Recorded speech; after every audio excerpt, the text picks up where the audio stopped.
अभी कुछ दिन पहले मेरा जर्मन सन्यासी विमल कीर्ति संसार से विदा हुआ। उसने अपनी आखिरी कविता जो मेरे लिए लिखी, उसमें कुछ प्यारे वचन लिखे थे। विमल कीर्ति यूं तो राज परिवार से था, करीब करीब यूरोप के सारे राज परिवारों से उसके संबंध थे। उसकी मां है ग्रीस की महारानी की बेटी, उसकी दादी है ग्रीस की महारानी, उसकी मौसी है स्पेन की महारानी, उसकी मां के भाई हैं प्रिंस फिलिप, एलिजाबेथ के पति इंग्लैंड के। एलिजाबेथ इंग्लैंड की महारानी उसकी मामी, प्रिंस वेल्स उसके ममेरे भाई। उसकी मां ने ये दूसरी शादी की हनोवर के राजकुमार से, जिनसे विमल कीर्ति का जन्म हुआ। उसकी पहली शादी विमल कीर्ति की मां की हुई थी डेनमार्क के महाराजा से। तो डेनमार्क के महाराजा और डेनमार्क के महाराजा के जितने संबंधी हैं, उनसे भी विमल कीर्ति का संबंध। मुश्किल होगा एक आदमी ऐसा खोजना जिसका यूरोप के सारे राज परिवारों से संबंध है और निकट संबंध है। और जर्मन सम्राट का तो वो वंशज है ही। अगर जर्मन साम्राज्य बचा रहता तो विमल कीर्ति आज सम्राट होता जर्मनी का। आया था भारत में यूं ही भ्रमण के लिए, सोचा भी ना होगा कि मुझसे मिलना हो जाए। इधर मुझसे मिलना हो गया तो लौटे ही नहीं। और उसका समर्पण कहा जा सकता है। वर्षों तक तो ये पता ही नहीं चला किसी को कि वो इतने साम्राज्यों से संबंधित है। किसी को पता ही नहीं चला, किसी को उसने कभी कहा ही नहीं। यहां उसने कोई ऐसा काम नहीं जो न किया हो। बागवानी का काम किया, बुहारी लगाने का काम किया, जो काम उसको दे दिया किया। समर्पण ये था।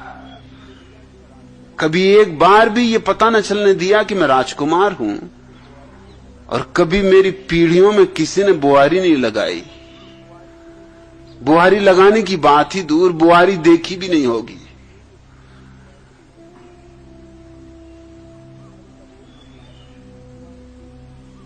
फिर वो मेरा पहरेदार हो गया, मेरे दरवाजे पर पहरा देता था।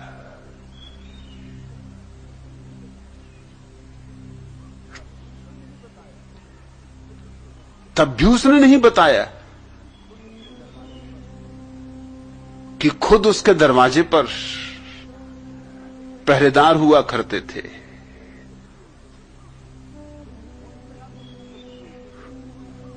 मुझसे ना तो उसने कभी कोई प्रश्न पूछा, ना मुझे कभी कोई पत्र लिखा। पत्र लिखता भी था तो अपनी डायरी में रखता जाता था। उसके विदा हो जाने के बाद ही उसकी पत्नी तुरिया ने मुझे डायरी दिखाई जिसमें कि वो पत्र रखता जाता था।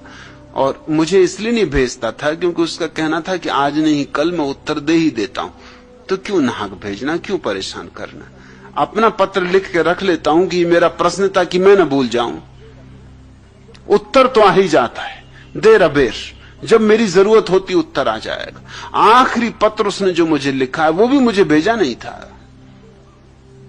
उसमें उसने लिखा है कि मैंने कभी सोचा भी न था कि जीवन में इतना आनंद भी हो सकता है, और मेरे सर्वाधिक आनंद के वो क्षण हैं जब मैं आप दरवाजे के बाहर निकलते हैं और आपके पर्दे के बाहर पहरा देता हूं और आपके पैरों की आहट सुनता हूं। बस आपके पैरों की आहट मेरा सबसे बड़ा आनंद है। मुझे सब मिल जाता है। वो पर्दे के बाहर होता था तो मैं तो उसे दिखाई पड़ता नहीं था। एक कमरे से मैं दूसरे कमरे में जाऊं तो मैं उसे दिखाई नहीं पड़ता था, लेकिन मेरे पैरों की आहट उसे सुनाई पड़ती थी। वो कहता था 24 घंटे भी मैं वहां बैठा रह सकता हूं, बस दिन में 2 बार आपके पैरों की आहट सुनाई पड़ जाती और मैंने सब पा लिया। इसे कहते समर्पण। विजयानंद के समर्पण को समर्पण नहीं कहते। तो विमल कीर्ति विदा भी बुद्ध की तरह हुआ, बुद्धत्व को पाकर हुआ। और बुद्धत्व पाने की कोई चाह न थी, सोच भी न था, विचार भी नहीं था।